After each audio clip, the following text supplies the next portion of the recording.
everyone. Welcome to KHA Homeopathy Study Group Pro Bono webinar. Good morning, good afternoon, and good evening. So nice to see many of you from different countries and different time zones. Before we start our webinar, always thank Universe for giving us this great opportunity. And Dr. Sweta Singh, our KHA Chief Administrator, will start the session.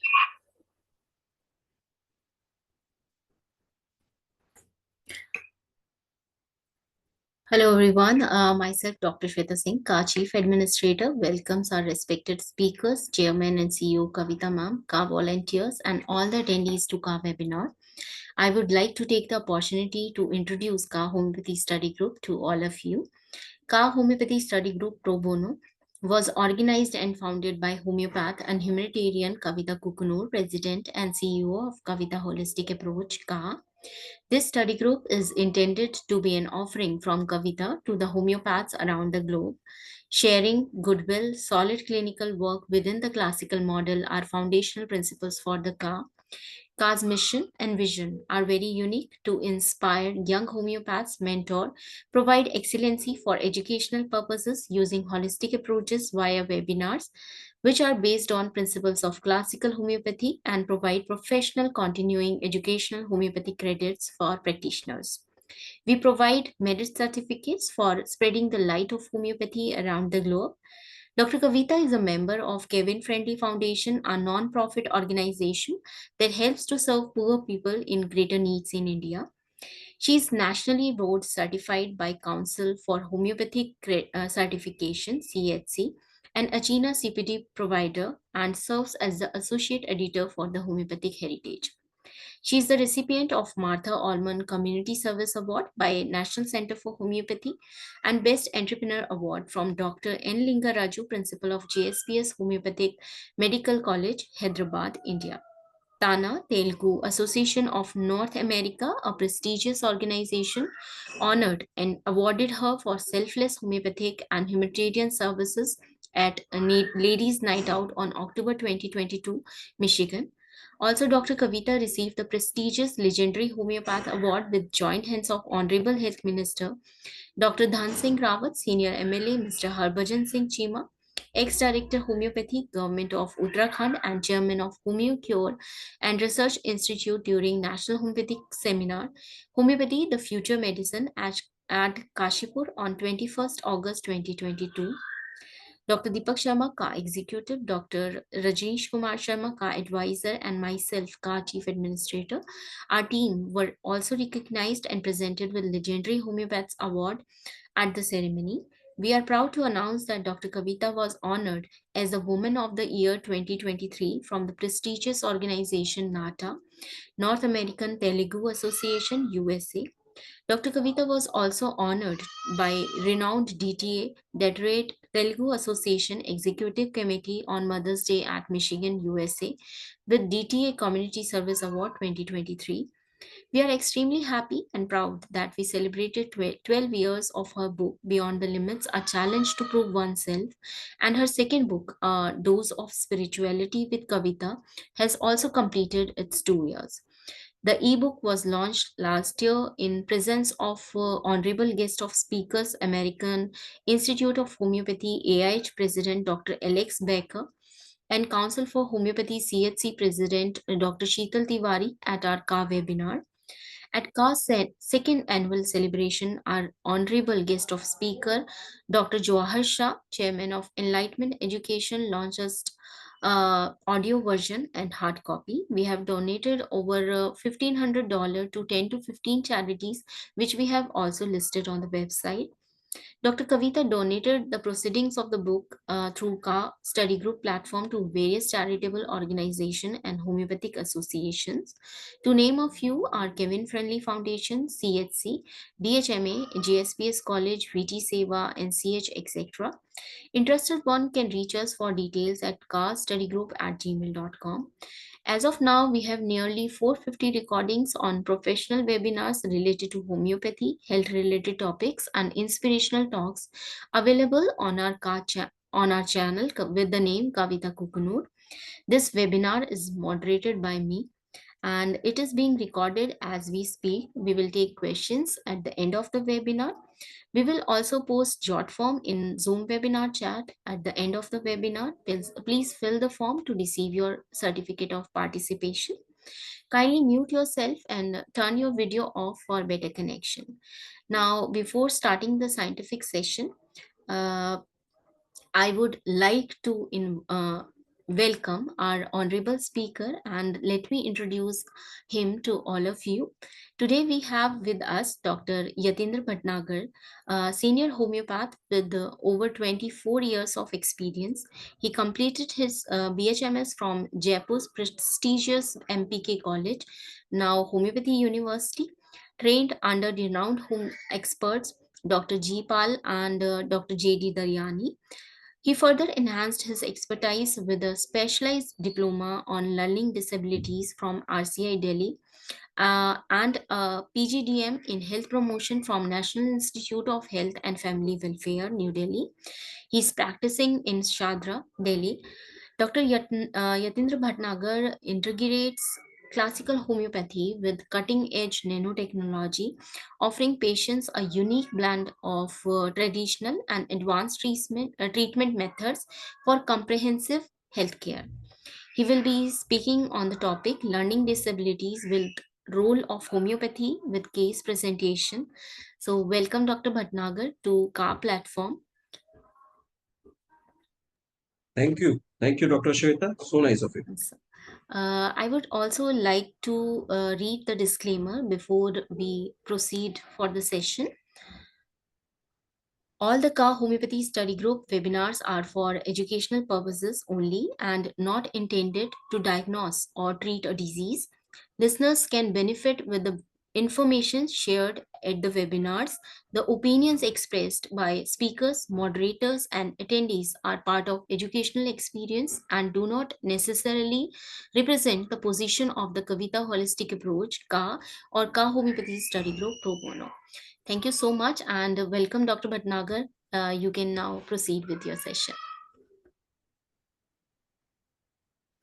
Thank you. Thank you. So, let me make you co-host so you can share your PPT. Now you can go, sir.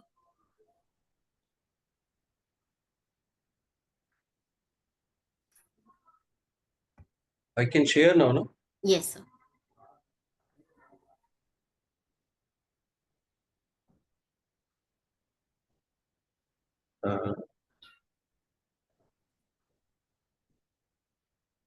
Is it shareable? No, it's not shared. No, it's not visible right now.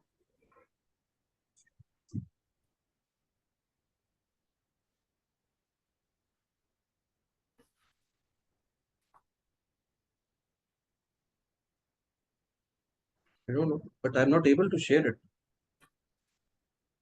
I have made you the co-host, sir. You can click the share button and then you can share your PPT.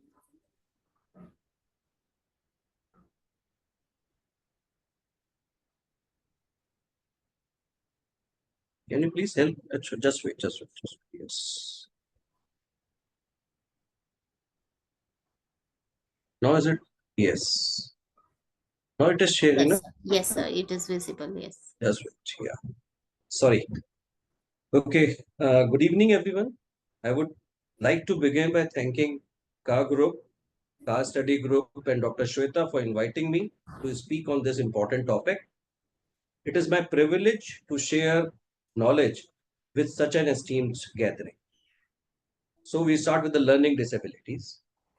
The learning Please, disabilities. sorry to interrupt, sir. Can you please start the screen, that slideshow, so that it Okay, will okay. zoom. Yeah. Yeah. Now Yes. Now it's it's okay, fine. na? Yeah. Please. Yes.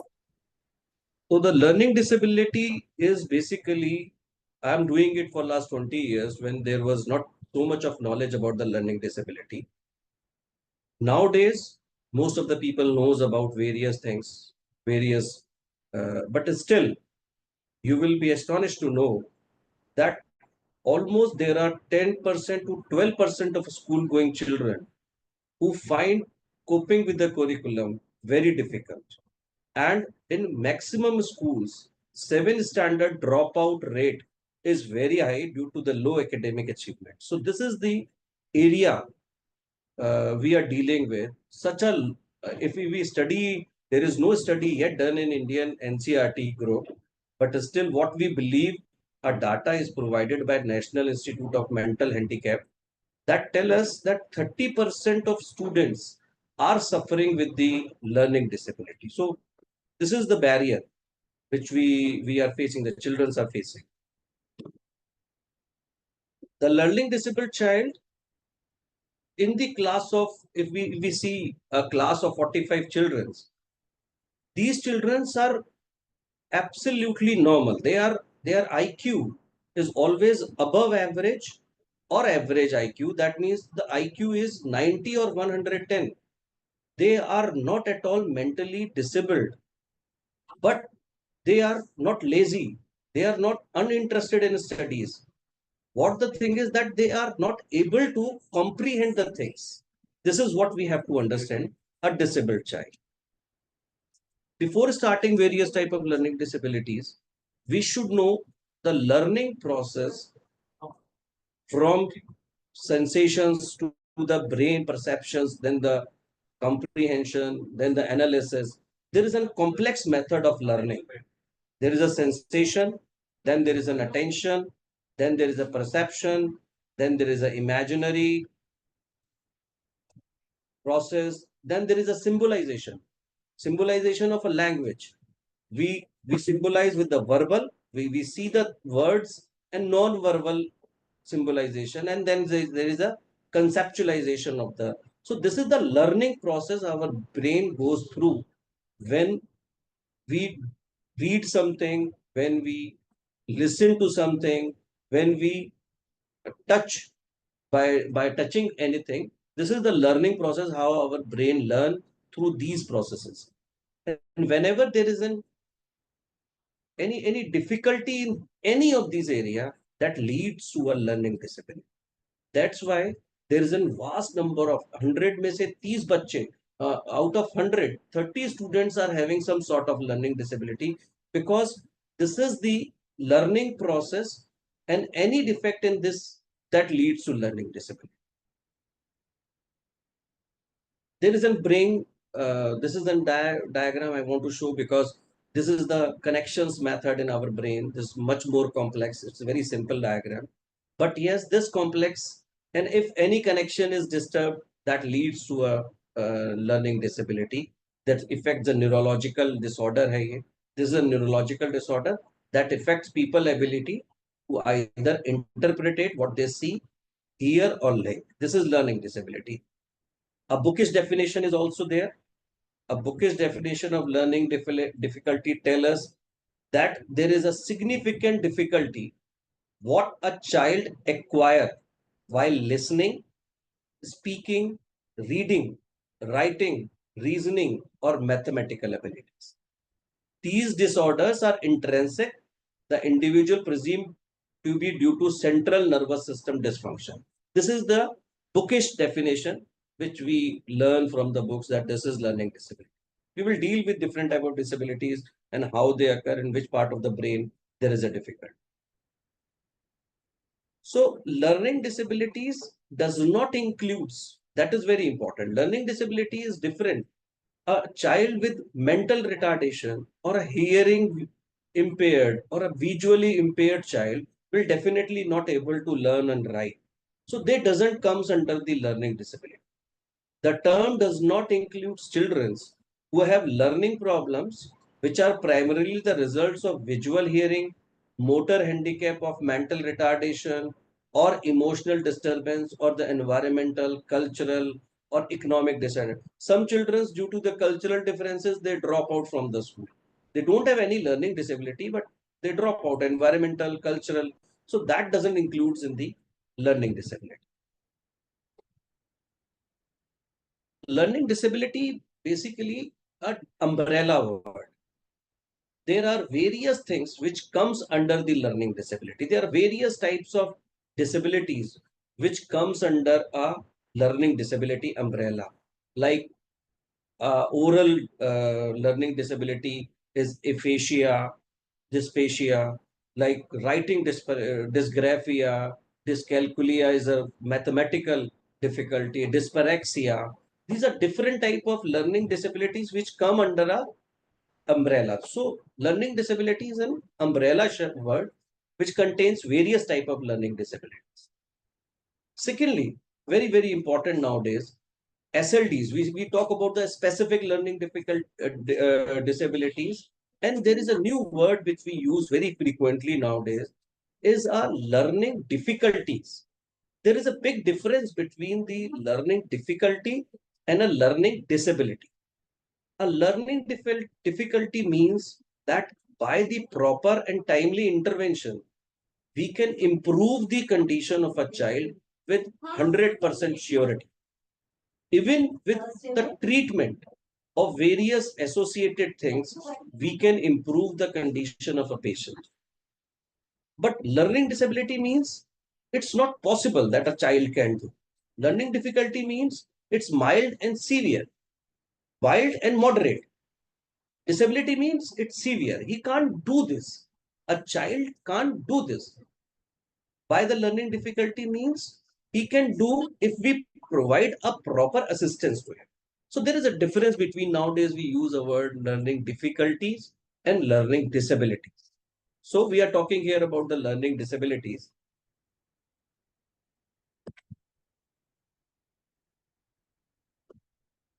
Labeling of a child. Yes, this is very important. At any level, being a homeopath, being a allopath, being a Ayurvedic practitioner, you may be very good. You may be seeing a child very frequently who are showing learning disabilities. But as a general practitioner, we cannot label a child, and we should not label the child that this child is a learning disability. This is a government rule that any special educator who has done a PhD and along with that in India, it is recognized by RCI only, he can label a child that only he can give a certificate that learning disability, he is a learning. So labeling of a child is very important. We should be very sure before labeling a child that this is a learning disabled or not. There is a very fine line for it. As I told you in the starting that there is no exact data, the number of children requiring support in education in India.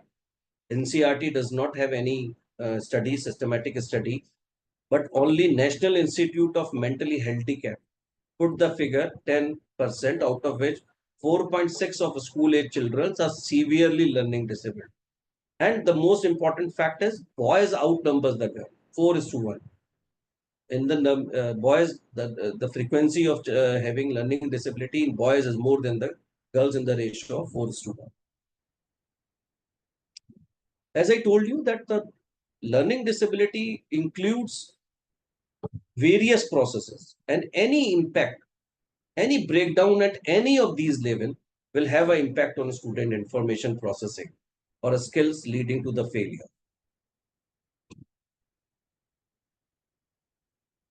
As we should be knowing now that what is learning disability and what are the number of children they are suffering with it, what is the how it is affecting our education system. Now we should proceed towards how many type of learning disabilities are there. There are large number of learning disabilities, but we are dealing here today with the 4 types basically. That is dyslexia, dysgraphia, dyscalculia, and dyspraxia. We are dealing with. We will be talking about these 4.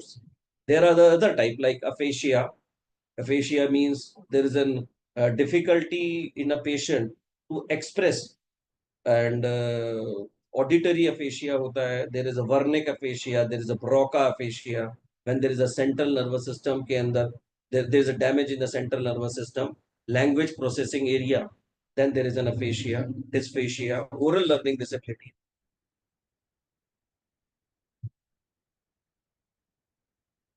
Then there is a reading difficulties. That is reading disabilities.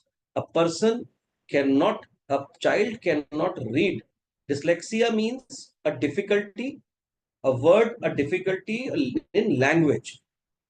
When there is a difficulty in understanding the words, the child, we labeled him as a dyslexic child. In dyslexia, it is a neurogenic effect. We will dealing more about it, that it is a neurogenic effect. And for reading or writing or for explaining the language, for understanding the language, there is a complex process of eye muscles. They have to follow a line of print. For reading any word or any line, you have your eye muscles have to follow a print, spatial orientation, how the words are uh, oriented in a space, then interpreted in a brain. So it is an most common disability. Dyslexia is a very common disability because it's a complex process. We will talk about it in a next one. Then there is an we have told you that there is an agraphia. Agraphia means a child cannot write properly. It may be because of motor coordination. It may be because he cannot understand what is he is seeing a word, but his hands cannot follow the eye. His hand movement, his hand muscles cannot follow what eyes is seeing. So there is an agraphia. Agraphia has got a different type, like apraxia, agraphia, asymbolia, dysgraphia. Dyspraxia is a motor problems, a motor is a problem, and there is a problem with the motor connections, and therefore, when a child needs a fine movements of a hand, he is not able to do the fine movements. So there is an apraxia. Spelling problem, come cum, cook, cook. The children write in this way. Dyscalculia. Dyscalculia is a difficulty in calculations. A child is not able to understand the concept of numbers. He is not able to understand the shapes, that it is a triangle, it is a rectangle. A child in this dyscalculia cannot understand the mathematical concepts of addition. Like if we add 2 and 2, it increases the number. He is not able to understand that 2 and 2 when added increases the number, and when 3 minus 2, it decreases the number. So there is a difficulty in understanding these type of concepts. There are different type of dyscalculia, verbal calculia, graphical calculia, fractogenic calculia. There are some other learning disabilities also, but basically we will be talking today for the 4 types of the other disability. We will be knowing that dyspraxia, as I told you. ADHD, in most of the learning disabled child, we have seen that ADHD is associated with it. Most of the children are associated with learning disability. ADHD child, mostly ADHD child have a learning disability. So they are interconnected. So we connect with it. But learning disability, ADHD is generally treated by the doctors, a psychiatrist, or anyone who can treat these type of diseases. What are the common symptoms of any learning disability? How we should, our brain should strike it. If we see the symptom, our eyes should see that yes, lagta hai, that it seems that we are seeing a child with some learning disability. These are few of the symptoms we can see uh, in a child. Like the IQ levels of these children are above average or average, that is between 90 and 110 mostly. So they are good in their IQ. After subset, in the first instance, in a learning disabled child, we do a IQ test. If its IQ is average and above average, then only we will be labeling him as a learning disabled. If the IQ is low, definitely he cannot. If he is already a mentally retarded, if it is already a mental problem is there in a child, he cannot learn. So in a learning disabled child, the IQ is always average or above average. There are some symptoms. We call it for the notebooks of a child. Always just bring all the notebooks of a child. We see a 1 page, 2 page, 3 page, a full copy has to be seen. that on all the pages, if it is on all the pages, our child has written on for no, was for saw, 14 for 41. It's a frequently it has been shown that even after teacher has told him, no, no, no, it is O and on. Again, he has written no in the next page. Then only we will be thinking that, yes, this seems to be a child with learning disability. His attention span is very, very, very less. He hears the barking of a dog at a distance, but does not hear what teacher is saying. He's sitting in a class, but his attention is somewhere else. He's listening to a far away things. Remember the sequence of TV serial, but does not remember the table. He remembers ki this ad will come after this ad will come after this ad, but he does not remember the tables. So this strikes in your mind ki yes, the parents are saying maybe we are having a learning disability. We are tackling a learning disability. Disorganized and messy, omits and adds and skip words while reading. He will add his simple words. Can do mathematical calculation is his mind, but cannot put down on a paper. Poor time management. So, learning disability, what are the reasons for learning disabilities? There are various reasons for learning disability, but still we are not able to find it out of one cause of it. But any factor that affects the brain may cause learning disability. Any factor which can affect the connections in a brain, maybe the any sort of infection, maybe the deficiencies, maybe the prenatal any injuries, and anything which can affect the brain may cause learning disability. No single factor or group of factors has been identified yet. But as I told you, that prenatal and natal factor, postnatal factors, genetic factors, biochemical factors, nutritional deficiencies, experimental deprivation, and psychological factors, these can affect the brain at any level and they may cause a learning disability. Now, if we talk about the particular learning disabilities, what are the different type of learning disabilities are and why they have a child have these type of the most common as I told you, because the learning requires coordination. This reading process, dyslexia, we are the most common learning disability we are facing. This is a dyslexia means a reading disorder. It means difficulty in words or language. It is a pure neurological defect, especially reading and speaking process. It's a major learning disability which we deals in most of the children. Maximum children come with dyslexia only, and along with the dyslexia, because they are dyslexic, they have some writing problem also. They have some ADHD also, but we strike with the dyslexia very frequently. The learning of why there is dyslexia is most common in a children's. As I told you, the learning process required coordination of eye muscles to follow the line of a print. It's a spatial orientation to interpret letters and words. Visual memory, we need visual memory to retain what the letters we have seen, and sight of the words that it is an A we have seen. Then sequencing. If there is a sentence we are seeing, then sequencing has to be, we have to remember. Then a grasp of sentence structure and grammar and ability to categorize and analyze in a brain.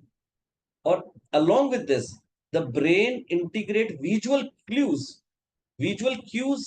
with memory and associate them with a specific sound. So just see how a learning and reading is processed in our brain.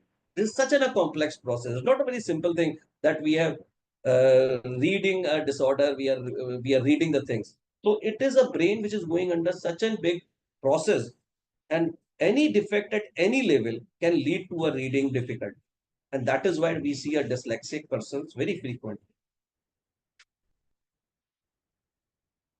Dyslexic reader is more often a boy than a girl. As I told you, it is in a ratio of 4:1. The dyslexic reader is confused He's always confused because spatial orientation and there is an analysis by the brain is always difficult in these children. So they are mostly confused in the right and left. Reversal of letter is very, very common. Small b and d in most of the children. Even a normal child do sometimes b and d, but if it is frequent in almost 10 pages of a notebook, even after teacher taught them put around in all the pages and there is a regular uh, writing difficulty we are seeing on all the pages of a book notebook, then yes, we are dealing with the dyslexia. We have to saw and was, omission of letters, word, said, sed, said, oblique, said, addition of sounds, like in a school he will add I will be added in a school. This will be I have seen these spellings very common with the dyslexic children's. Substitution of letters, home, house. In one child, I yesterday only I've seen he's in an exam he has to write empire and he has written in instead of empire umpire he has written. So this is very common. Poor reading comprehension, transposing of letter. I go to school, go I school to. So he will write a transposing of a letters. It will be done. Dyslexia are of different type. A visual dyslexia in which a child sees a letter flying. He cannot see the letter written in a blackboard in a same line. He's seeing that letters are flying. They are not in a simple line. They are not in a X frame or a Y frame. They are flying. They are in a 3D frame. Auditory dyslexia, when a written is something there, but he is listening something else. Deep dyslexia is a more severe form. This is auditory dyslexia, where a child is seeing correctly, but what he is hearing, he is writing. Like when a dictation is given to a child, he is writing different, and other children are writing correct, but the dyslexic child is because he is hearing different, is he is writing dictation wrongly. So this is few examples of it. How a copy of a dyslexic child who is having an auditory dyslexia will read line. Along with this, I am showing you a homeopathy how, because I will in the last I will show you one case as the time already Dr. Bhavana has to speak. So in the last I will show you one case only. But yes, along with this, I am showing you the homeopathy. Why I do the things when I see a patient of it, and how I just treat the patients of a dyslexia and other learning disability. We take a full case as natural in all the homeopathy, classical homeopathy. We take a full case, but especially I just took a symptoms of our teachers. If there is a tuition teacher, I call him. I just ask for all the symptoms. Even if I have to visit the school or a school teacher can come to us, then definitely yes, we take a symptoms from the school teachers also. We require extra points like history. Natal history is important. Postnatal history is important. We do all the things in it. Our repertories are full of these symptoms. But the importance is that we have to understand that yes, we are dealing with the learning disability. If we know that we are dealing with the learning disability, then only you can use these rubrics of the brain in different repertories. Like I have seen, I have been using various repertories, like Murphy I very frequently use. And there is a dyslexia, reading words, mind reading mistakes, learning disability reading, mind mistakes reading. And there are almost more than 85 remedies or 12 different symptoms cover in the in our repertories in homeopathy. So there is a vast majority of symptoms in our repertory which has been, maybe these symptoms are always there when a medicines were proved. That's why our masters have given these rubrics to us.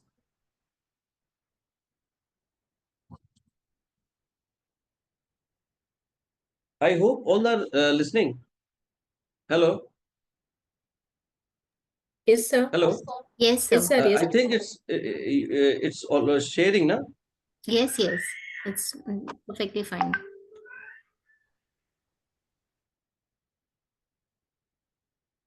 The next is after dyslexia, there is a writing disorder. We called it as a dysgraphia. Basically, dysgraphia is another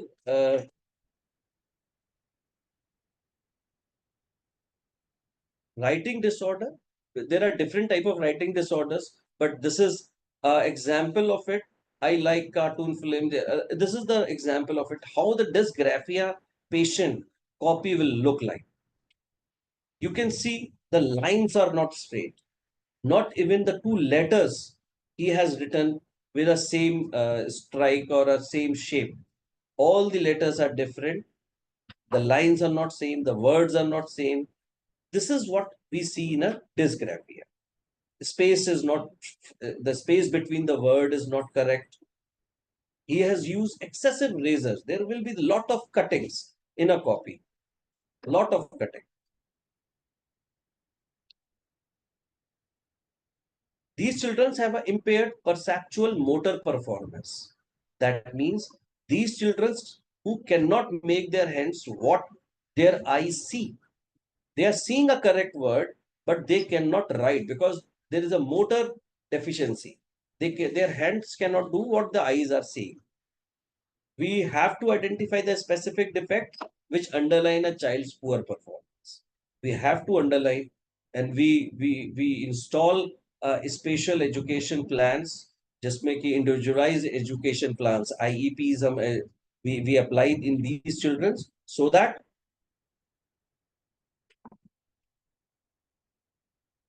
I think someone is not able to see the PowerPoint. Dr. Shweta, But it is visible. It is visible to I me. think I saw some message in a line that somebody is not able to see the PowerPoint, but It is visible, sir. Yes. it is. Thank you. Thank you. So we continue. So the careful analysis of these child's homeworks, test papers, classworks, and reveal the pattern of error and difficulty he faces.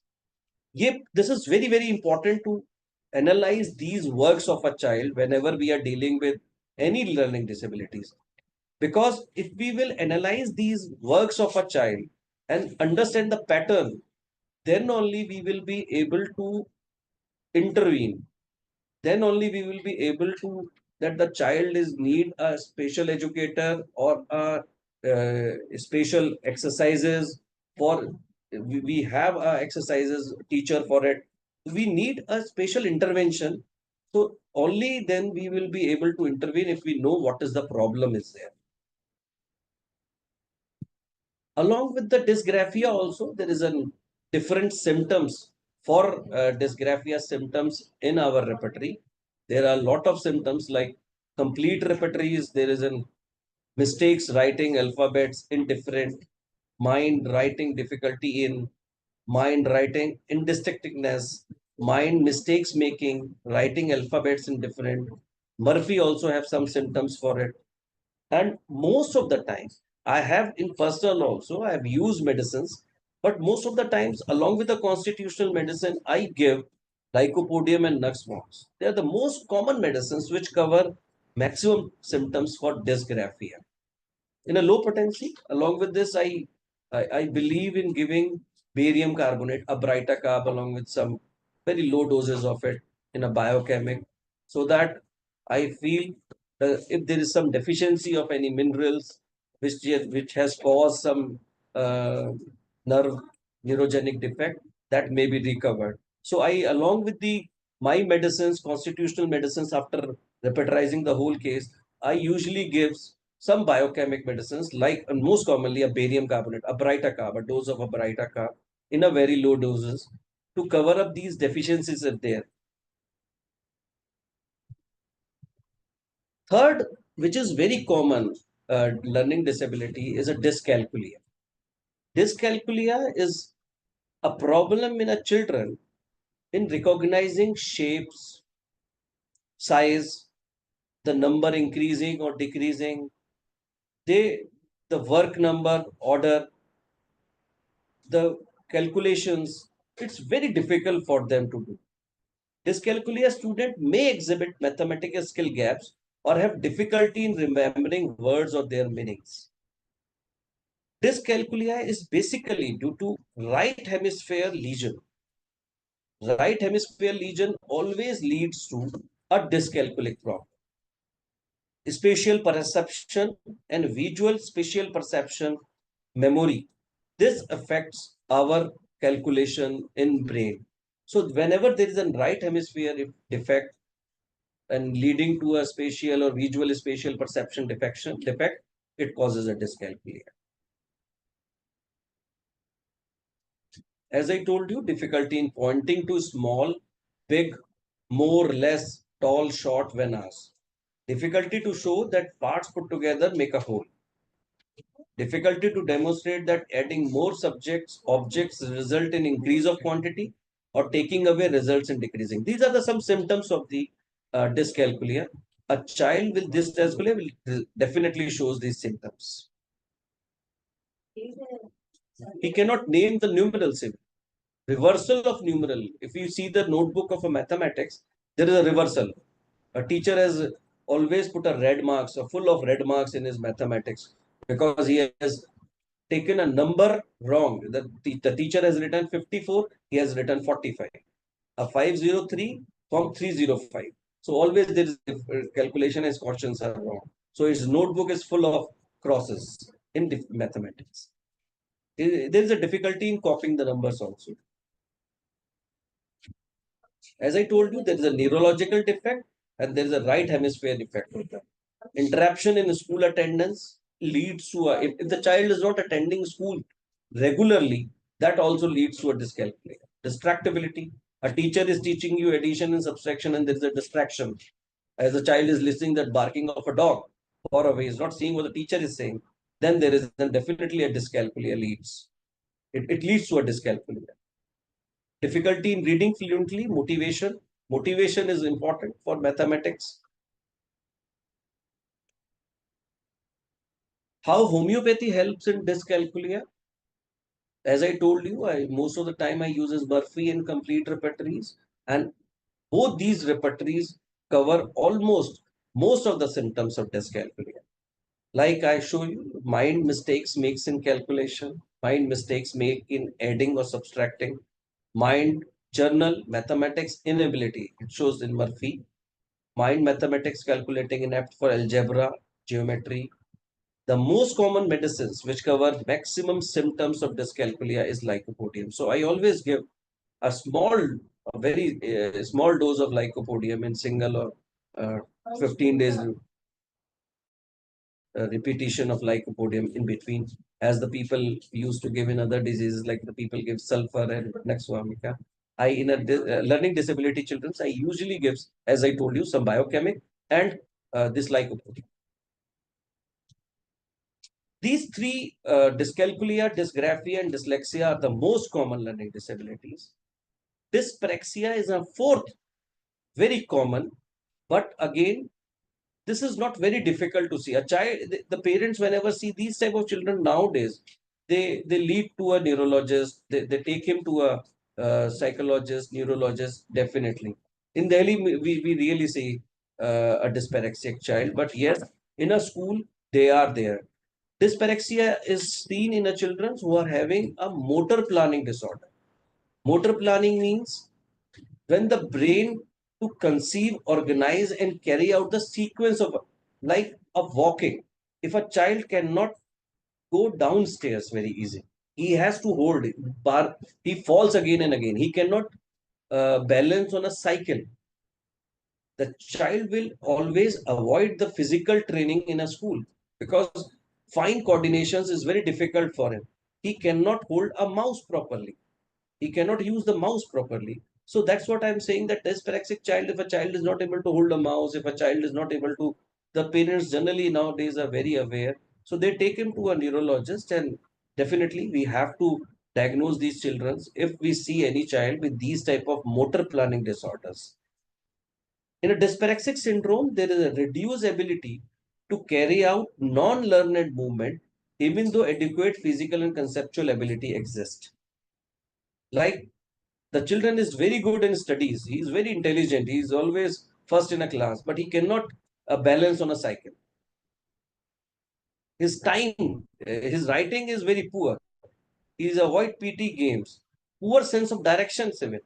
Left and right problem is there. Most of the children commonly we find with a left and right problem, but these children have a constant problem. Even if they grow up 1, 2, 3, 4, they have a left and right problem. Generally poor organized. Their desk is very unorganized. Their bag is very unorganized.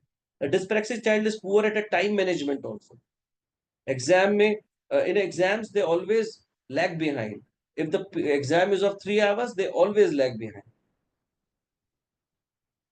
Again, homeopathy always play in these type of children also. There are a lot of symptoms which we have used. I have used in various cases, like mistakes making time, confusion of mind, time about, clerks, temperament, clumsy children, nerve, nerves activity diminished, nerve upper limb hand awkward, clumsy, direction sense of lost. It's in a perfect.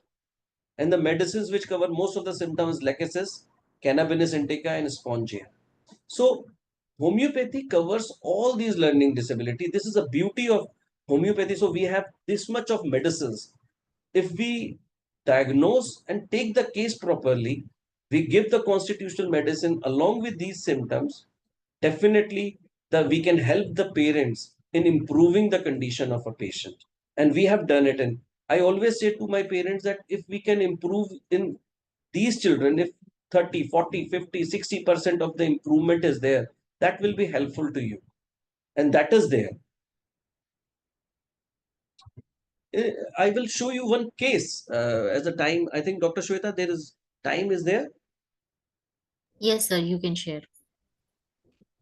So this is one of the case which I just want to show that this is the labor we have to do with the patient of the learning disability to get some release to results in the last. Like mind, we used to take a patient's. I will show you if the patient, if all are able to see this. Okay.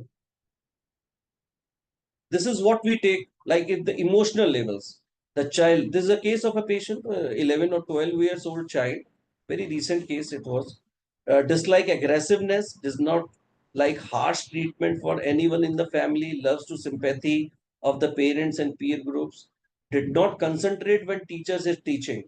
One of the teacher told me that he does not concentrate what I am teaching. But the most important part is that one teacher told me, I don't know how the teachers are saying, sir. Whenever he sits with me, he listen to me, he do all the works of mine.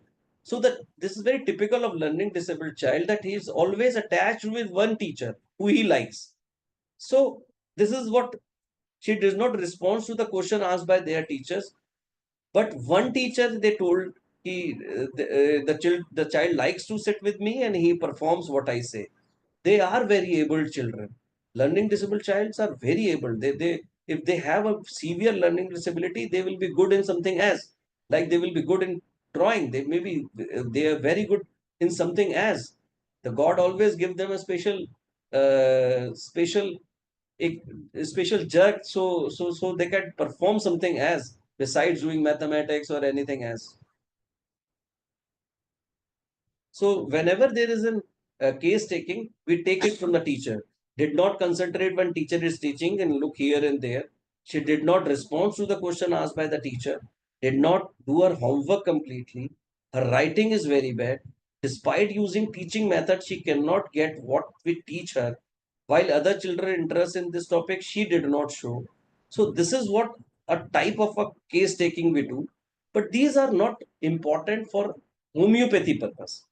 These are the important for diagnosing. Yes, this child seems to be a learning disabled child. I can label a child by these all symptoms. As I told you that there is a fine difference, there is a very fine line between a normal and a learning disabled child. So we have to be very sure by these symptoms that yes, this child is a learning disabled child, and now we have to treat him. So after doing all this labor, we can diagnose that this child is a learning disabled child. Likes of the child home, he likes playing with the girls of her age, like games like skipping and raised, kho hide and seeks. So we take all the symptoms. After, as I told you, that these all symptoms are not important for homeopathic point of view, just for the diagnosis purpose. And then we select symptoms to importance of to find out the which constitutional medicine can most probably act on the brain of a child so that the learning disability can be improved. So we take the important symptoms which we feel are individual for the child, and then we process to the repertorization process. As I told you, in most of the children's, brighter carbs just come. I don't know why. Maybe the software which shows with most of the symptoms. But yes, therefore only I just give brighter carb in a biochemic doses. I never give it in a until or unless I don't see patient of a mental retardation along with the learning disability. Then I just give in a potencies, but just give brighter carb in a biochemic potencies. Most of the important medicines which I give in a 200 potencies to the children, because these children need a brain medicine. I feel that 200 medicines are quick to reach there. So we deal with these medicines. ADHD is needed to be discussed in this because attention deficit hyperactivity disorder is always leads to a learning disability.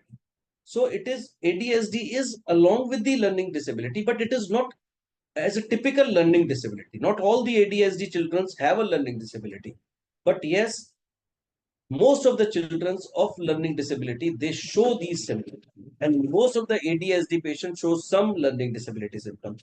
So generally we discuss ADHD with learning disabilities. There are different type of ADHDs: a hyperactive impulsive ADHD, combined type ADHD not otherwise specified. There are different type of causes for the ADHD. I usually have photographs of these famous personalities in my clinic to show to the parents that just don't worry, don't be in anxiety. These children, these famous people have a disabilities, learning disabilities, and they are very famous. Michael Phelps is one of my favorite. He's supposed to be, he was having a dyslexia, and he was drop out from a school, and I think that because that dropout, he has become such a great swimmer. Steve Jobs, he was he was dyspraxia. He was having a dyspraxia, and he was also a school dropout. Einstein is very famous. Albert Einstein was supposed to have a dyslexia. He never able to see a words in a line.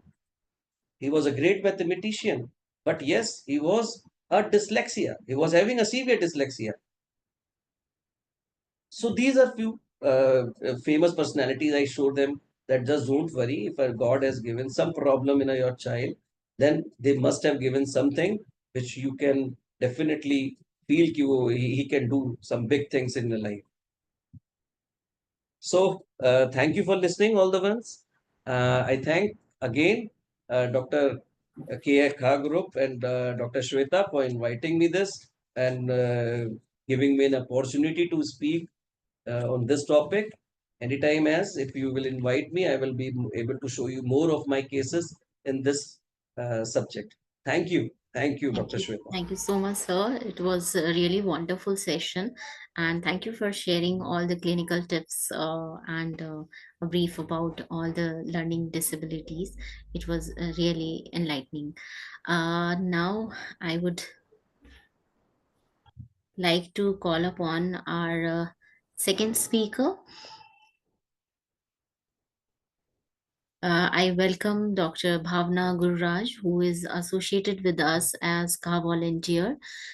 She's BHMS, MS, Counseling and Psychotherapy, FHPC, YIC Yoga. She'll be speaking on study of Vedas and its relevance in homeopathic practice. Welcome, Dr. Bhavana. Now you can proceed with your session.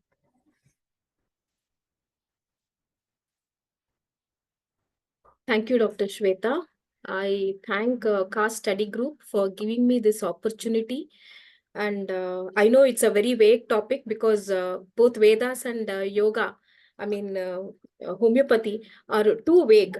But after 25 years of my practice, and just that I came from fellowship under the guidance of Dr. Mahesh Gandhi, I thought it is so relevant in our practice that I could make every sense. And I thought I will share this with you all so that because after so many years, when we attend some webinars, we will always be looking at taking some what is a take home thing or the smaller tips that we can get in our practice. But after looking into Vedas and homeopathy, I thought the highest mission that what Hahnemann talks about, that our higher purpose of living in is aphorism 10. Then I felt it is very relevant to understand Vedas and homeopathy, and I found everything is same. It's a huge topic of Vedas. Let me share about some inputs that we have about Vedas and how it is related to homeopathy. Now with this personal evolution model, which Dr. Mahesh Gandhi has brought with the understanding of sensation method, we are easily able to relate our practices through these remedies. Okay, so we will start with our understanding of Vedas. Is the audio clear, no? Audio is clear?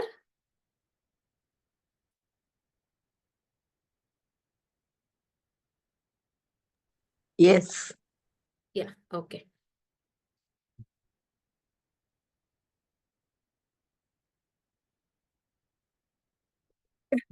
It was just that I could relate it to Hanuman and Hahnemann. During my college days, we usually used to talk about this, but I found it so relevant because whatever homeopathic remedies that we are talking about works at this pranamaya kosha, which is a subtle aspect of human body. What I understood is homeopathic remedies are very subtle in their action. So, and we also know homeopathic remedies that we potentize or also take to a very subtle aspects. So understanding homeopathy at the subtle aspect is what I thought makes very relevance to our understanding of homeopathy too. So we all know Vedas, they are the treasure house of the knowledge. We all know that it is the Shruti that we could hear.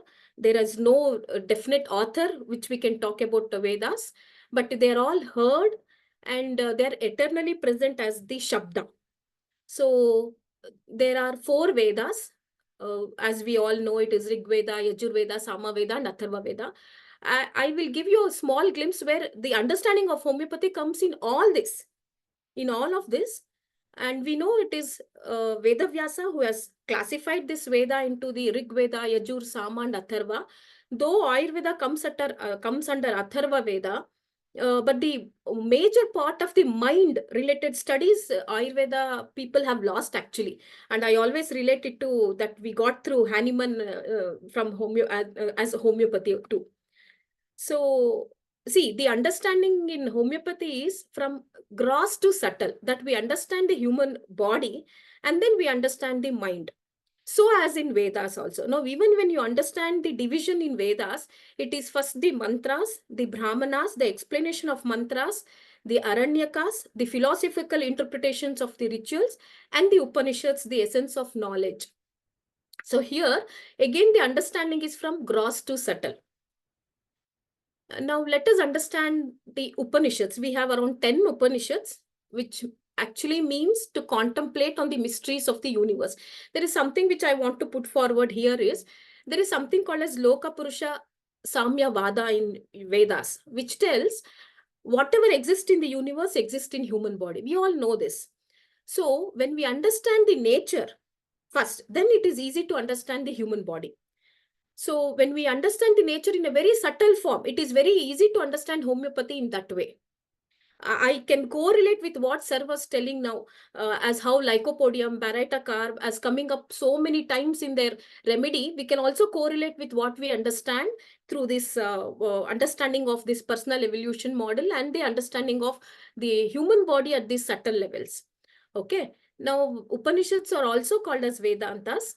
There are mainly 10 Upanishads.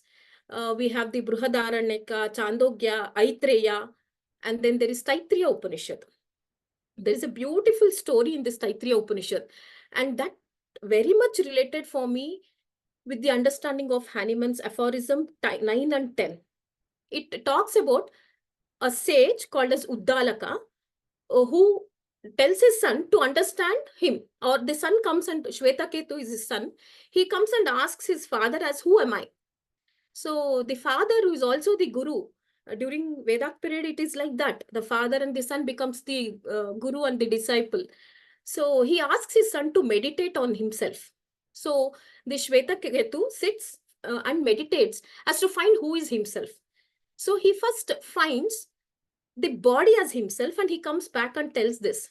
Then he says, no, the beyond body, there is something else. So Shwetaketu again meditates, and he comes and he tells, it is prana that is me. Uddalaka is not happy with the answer from his son. He says, no, you still meditate for some more time and you come back. You're still half the way with your answers. Again, Shwetaketu meditates, and then he comes back. He says, I am the thoughts, I am the feelings, I am the emotions, which he talks about the Manomaya Kosha. And then Uddalaka is not even happy with this answer also. He says, no, you have still not known who you are. Human body is not only these three. And then again, Shwetaketu starts meditating, and then he finds it's the same layer which comes with the 5 layers, which we talk in Taittiriya Upanishad, and the same 5 layers understanding which now we can relate in homeopathic too. That human body is only the physical appearance which we see is the gross body. The subtle is your functioning of your body, which is the Pranamaya Kosha. Even more subtle is your mind, emotions, feelings, is the Manomaya Kosha. Subtler then is your Vijnanamaya Kosha, is the power of your discretion, knowledge. And even subtler is the blissful body that we all carry with us, is the Anandamaya Kosha. Now, why this relevance in homeopathy? It's the same thing that what Hahnemann speaks in the initial aphorisms, where he says the cause of the disease is very subtle, and it is in the vital force that he talks about. Now, this vital force is what we understand as Manomaya Kosha and the Pranamaya Kosha, where the first derangement occurs. There are few stories also which tells about it. See, now the concept and the organon of medicine becomes so easy when we understand through stories, and then we can relate it within our practices. Then it makes a huge sense of happiness in our clinics that yes, we are connecting everything to the nature and we are achieving that higher purpose. Okay. Now there are Isha Upanishads. I can quote so many shlokas with these also, but I don't want to take much time. And then there is KHA Upanishads, Katha Upanishads, there is Prashna Upanishad. This Mundaka Upanishad is where I found it talks about lot about homeopathic potencies, where what we already know about how the potentization, while working through potentization of remedies, where we understand the whatever the action of the remedy is there can be even understood at the very, very subtle level too. So this understanding comes from Mundaka Upanishad. And then we have something which we all know about the mind studies, where we talk in Mandukya Upanishad, which is the very smallest Upanishad of the all 10 Upanishads. But there they talk about Omkaras, and they also talk about the consciousness of human mind. This understanding is very important in homeopathy, because while dealing with remedies also, we are talking about consciousness of the drug. When we say Lycopodium 30, when we say Lycopodium 200, it is that subtle energy of Lycopodium that we are talking about, not the gross active principles of Lycopodium that we are talking about. So this understanding of subtleness is very, very important in understanding the concepts in homeopathy. So this is what I spoke about, this Annamaya Kosha, and then the Pranamaya Kosha, the Manomaya Kosha, and the Vijnanamaya, and the Anandamaya Kosha. So most of our remedies act on this Pranamaya Kosha, correct the changes that has happened in the Manomaya Kosha. That is why when we take up fever cases, some acute fever cases also, we ask how the patient is behaving in that fever episode. That is to say what it is happening on the Manomaya Kosha. If the patient is very restless, we take him to aconite remedy, because there the Manomaya Kosha is disturbed at that subtle level along with the fever. Or it could be if the more of an anger, then we'll take it to a chamomilla like remedy. That means to say we are understanding these subtleties in the patient. And this can be understood with all these 5 layers of human existence.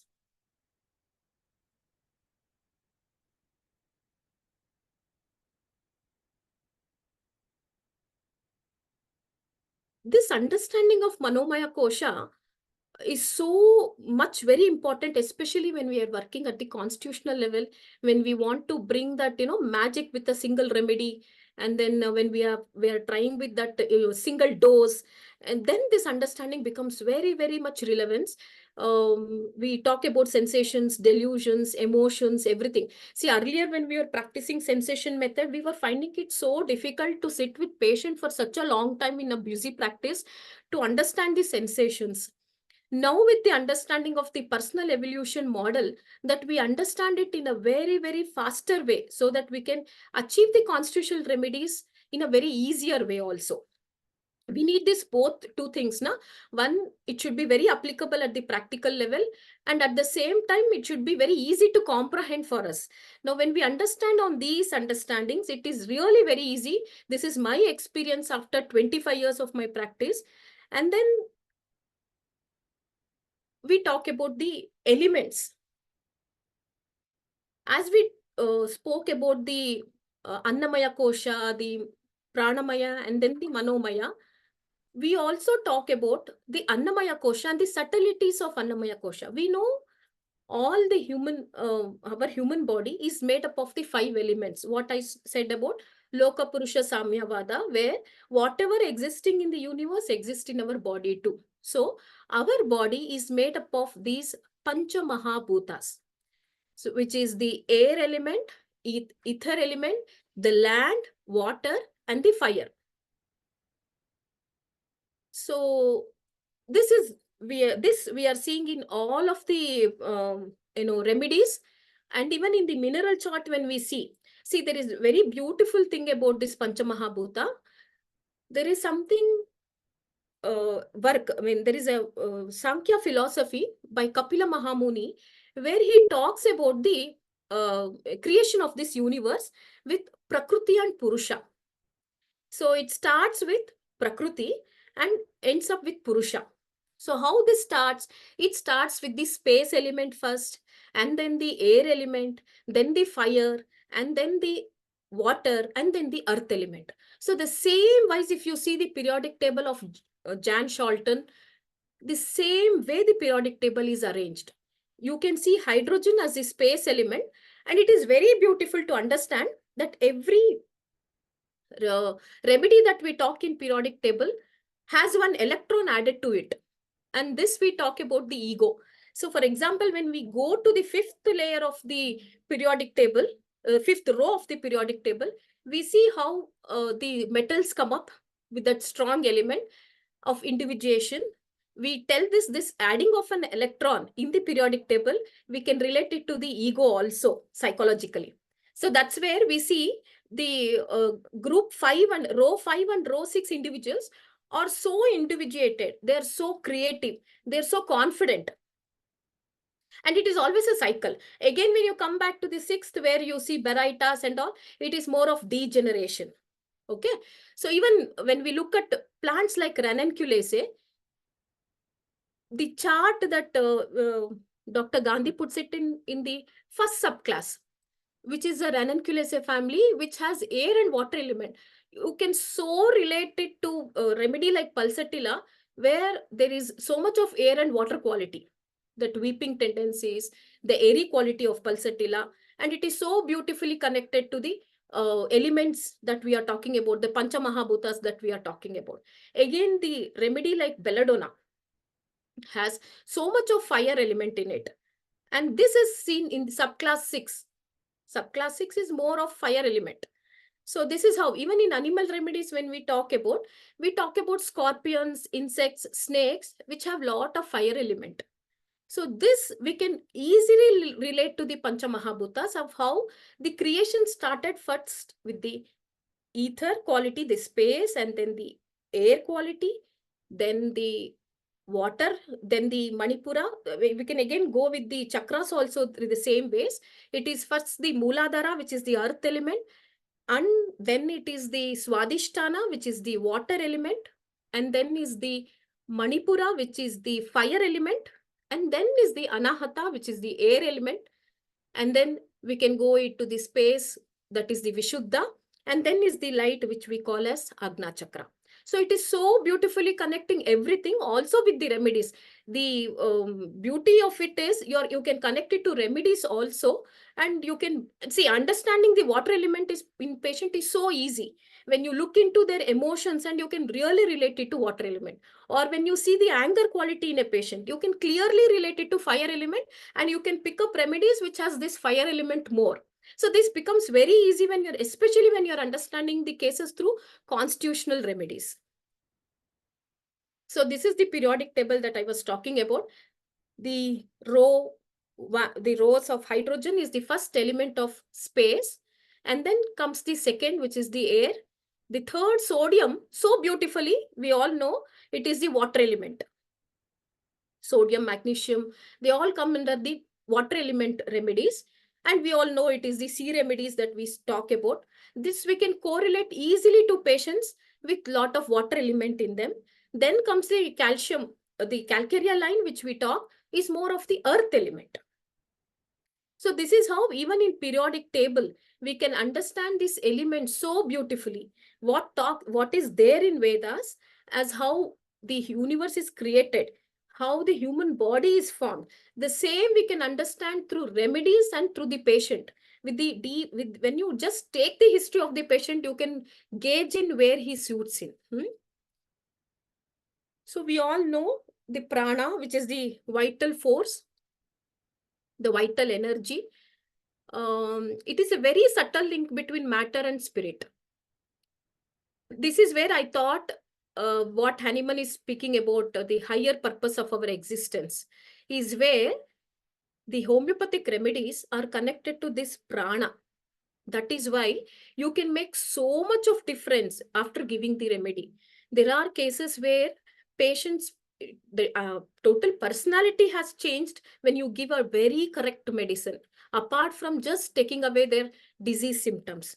This is what Hahnemann is putting forward when he's talking about the highest ideal of order of cure and things like that. So this makes a very much sense when we are looking at the understanding of human body and then the remedies too. So this is the energy principle that prana, what we are seeing. It is the universal sense of responsible for all creations, and the quantum of prana which gives life to an individual is the individual prana. So this is where we talk about the mukhya prana and the prana which is there in the outside world. So there are 5 mukhya pranas, which we usually can relate it to the prana, vyana, samana, apana, and udana. And it can be clearly physiologically related to your defecation, the activities of the respiration, activities of the circulation, everything. So this makes the understanding very clear of human body. There is nothing unscientific here. It is so subtle and it is so clear also. There is no confusion. So we understood that homeopathic remedies act on this disturbance of prana to restore the health. So when we understand we came with the panchakoshas, right? So we thought about the, first is our physical body. And in understanding the physical body, we understood that we are composed of 5 elements. So the 5 elements, what we talked about is also related to the 5 elements that we are seeing in the nature. So we are connecting it to the remedies that are available in the nature with the plant remedies, animal remedies, and things like that. Now, when we come to the pranamaya kosha, we talk about these chakras. So pranamaya kosha has these chakras. Actually, the actual imbalances starts here in chakras due to the changes in the manomaya kosha. So these are the energy centers in the body. The nadis or the pathways or channels of prana, they do not have a physical manifestation. So we all know that there are 3 major nadis. They are the Ida, Pingala, and Sushumna. So for example, if you see a patient with lot of emotional quality, you can easily locate them to the Ida Nadi. And if the patient has lot of masculine features, you can relate them to the Pingala Nadi. So in a way, you can also relate the remedies too with this understanding. So the illness first comes when there is disturbance in these chakras. So homeopathic remedies, we also know this. There are many polycrest remedies which Sir was also talking about now, that you can directly give them. Like, you know that they definitely give us results, like lycopodium, sulfur. That is because those remedies are polycrest because they have action on all these chakras. Each remedy also has a predominant chakra in it. That is the consciousness we are talking about, those remedies. So there are remedies which have action on all the chakras. And that's how, even when we give it with a vague symptom, we can help in our patients very vaguely. It is not that we can really give that actual constitutional remedies, but yes, we can definitely help them with the symptoms they have. So we all know this. They are the spinning wheels of energy chakras. They are located throughout the body. And what we are talking about, Shat chakras, the 7 chakras, is the important ones that we are talking about. This is very much seen in Tantra Shastra. And the explanation is given in Lalita Sahasranama. Why this is so important? Because the chakras represent different aspect. One second.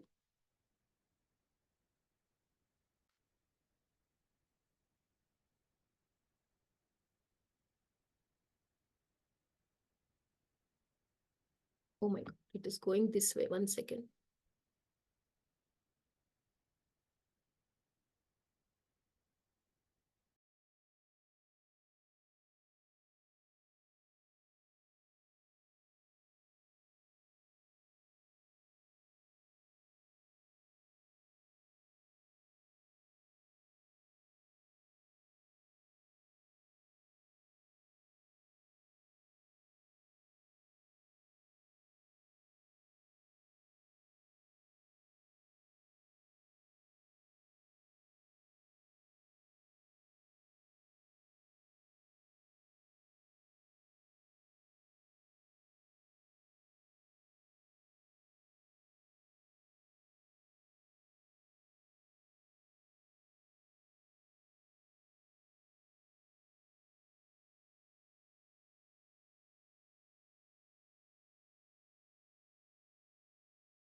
So it is the Ida and the Pingala that we were talking about.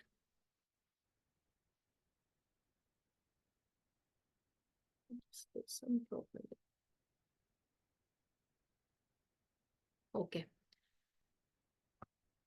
Why I was telling you as why this understanding of chakras is so important in homeopathy is because chakras represent a different aspect of personalities, both the psychic and the physical aspect. So that is why this makes so much of relevance in our practice, and even with our remedies too. So again, the understanding is from gross to subtle consciousness, the higher purpose of our existence, which Hahnemann talks in Aphorism 9. So we have some homeopathic remedies. Sir has actually given a very beautiful understanding of these chakras. I've just picked up few things which can easily picked up by you. Like, for example, the chakra 1 is more about physical identity, which we talk about Mooladhara, only the physical particulars that we are taking in a case. And we have remedies which work only on this chakra 1. And then is the chakra 2, which is the Swadhisthana chakra, where we look into the likes and dislikes of the patient, the physical generals that we talk about. And then the chakra 3 is very important. It is the ego consciousness that we talk about.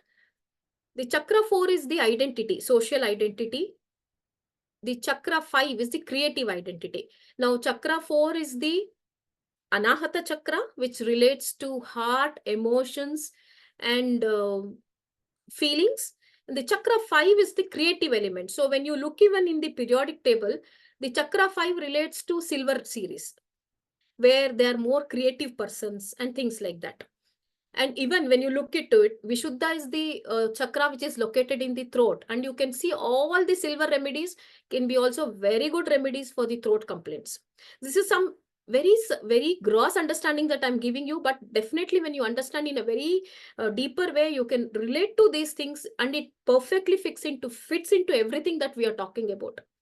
And then the chakra 6 is what the feeling of oneness, which we talk about enlightenment, which Hahnemann talks about the highest purpose of our existence.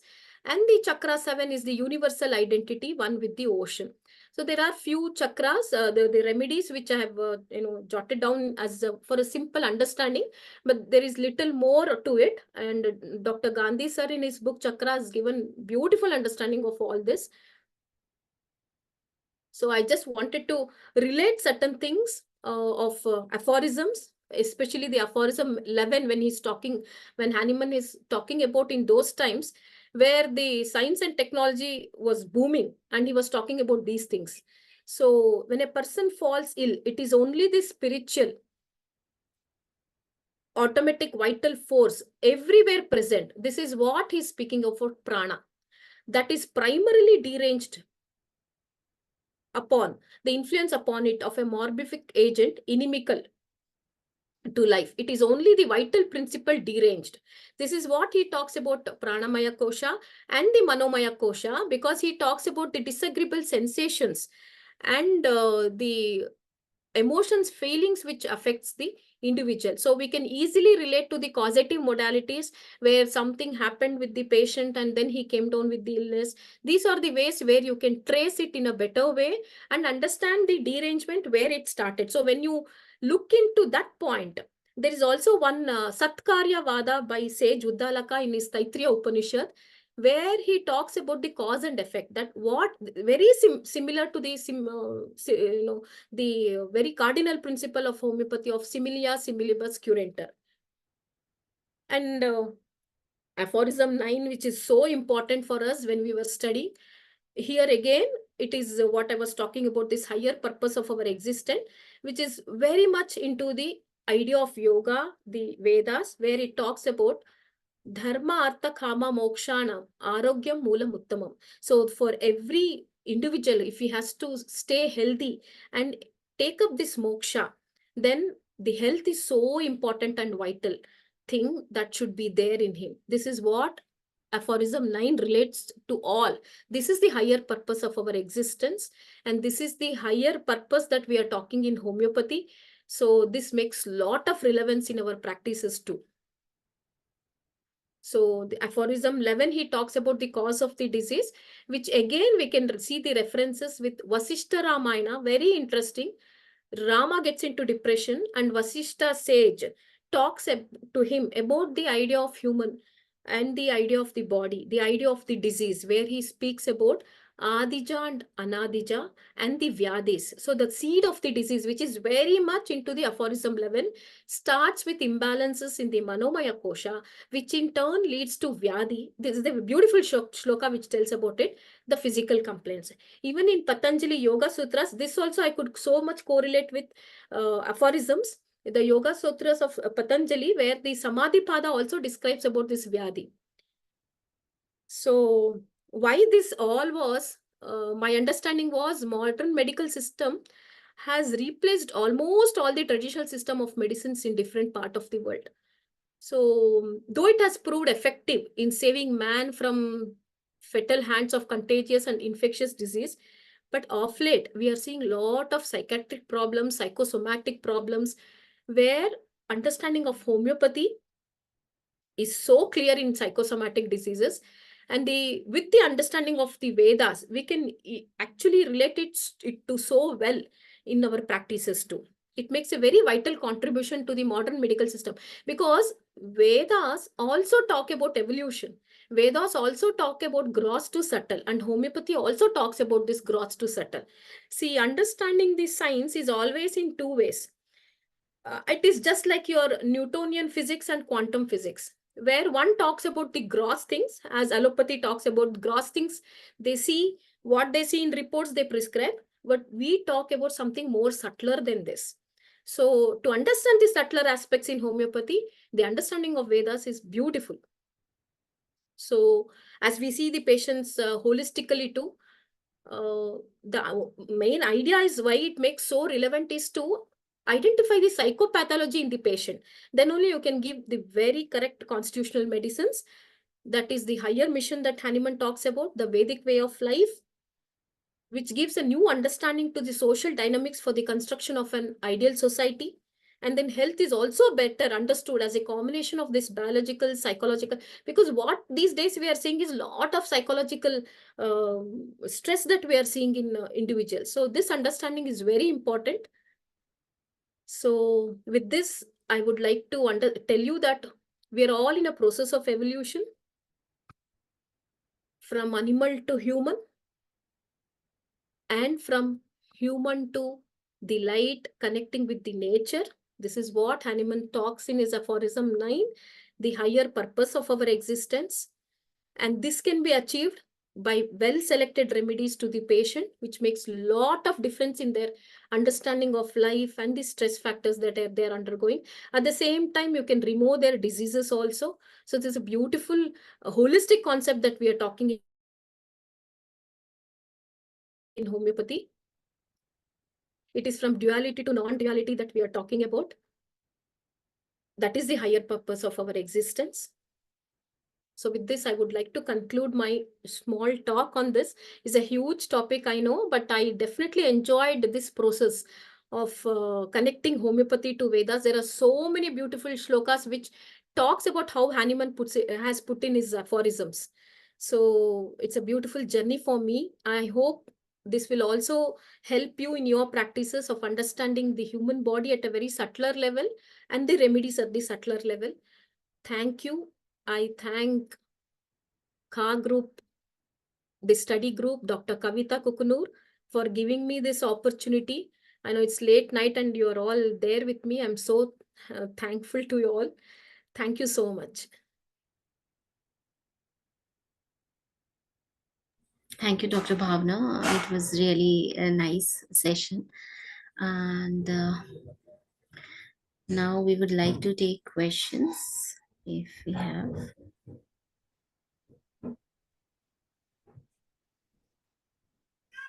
There's one question for Dr.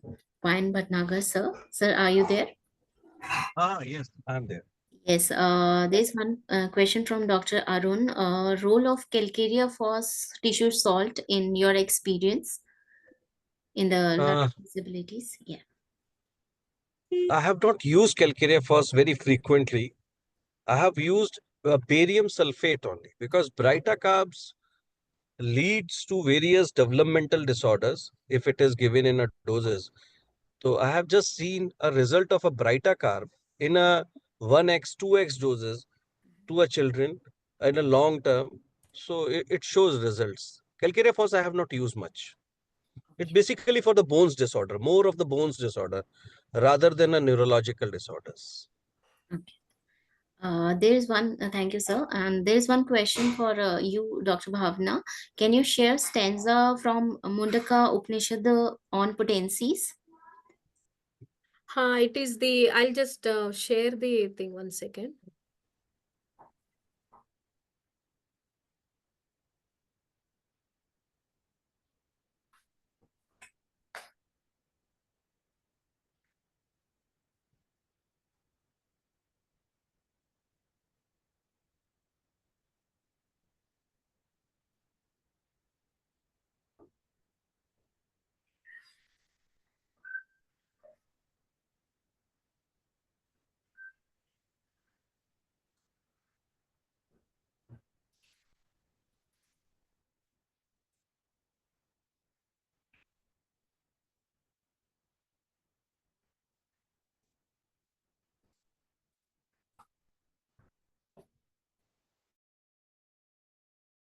You're muted, ma'am.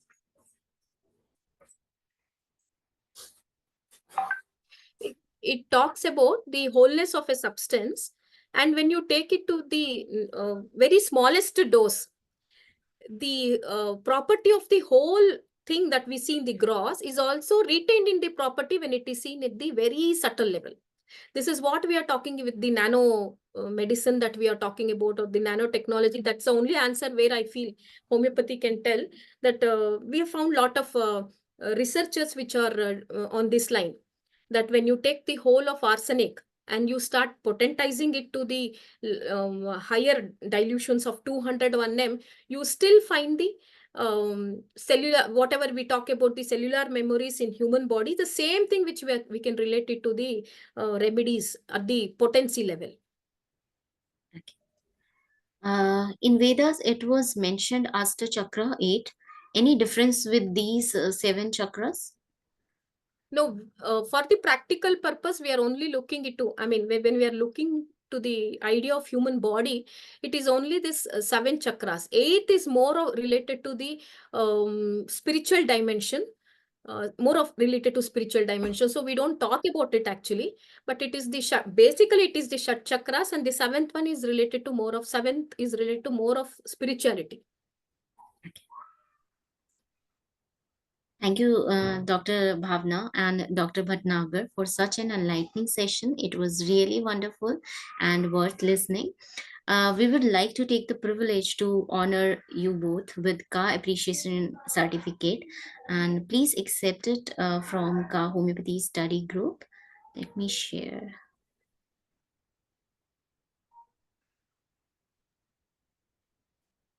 Thank you, Dr. Shweta, and all the listeners for listening the my Thank you, sir. Congratulations. This learning disability. Thank you. Thank you. Thank you very much. Here you go, Dr. Bhavna. Congratulations. Thank you, Dr. Shweta. Thank you. Thank you for your gracious presence and for your precious time in sharing your knowledge and wisdom. And with your permission, I would like to announce the upcoming December event, that is on 7th December 2024. And we will have as honorable speaker Dr. Shaji Varghese Kudiyat and Dr. Kathy May Lemon, and they will be speaking upon the topic Effectiveness of Homeopathic High Dilution Medicines, the Dynamic Scientific Perspective. And you can find the link to register at our website kavitakehomeo.com. Don't miss the webinar, and I would like to thank our honorable speaker for today's wonderful session. Heartful thanks to our viewers and followers to join us today, and we will have many such informative webinars lined up in the upcoming sessions with many more renowned homeopaths.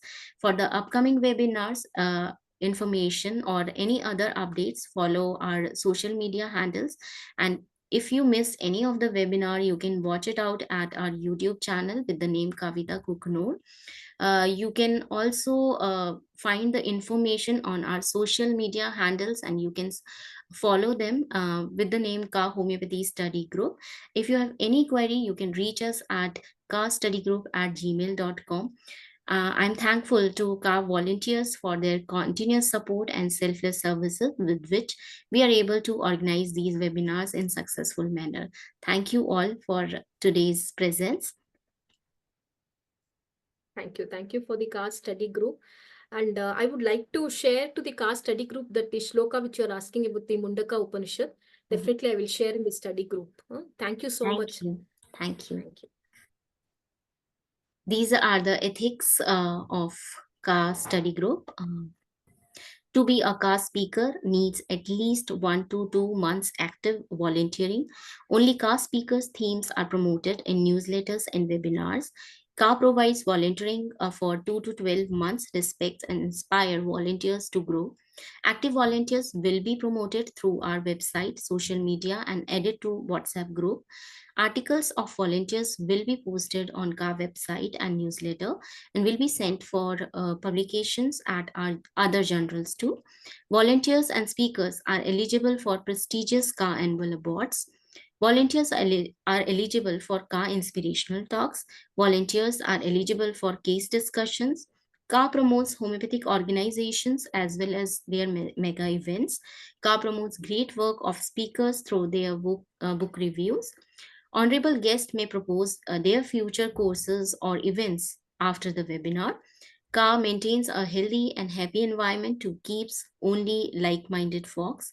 KHA requests everyone to maintain the confidentiality of the group. Thank you all for joining us today. Good night, everyone. Thank you.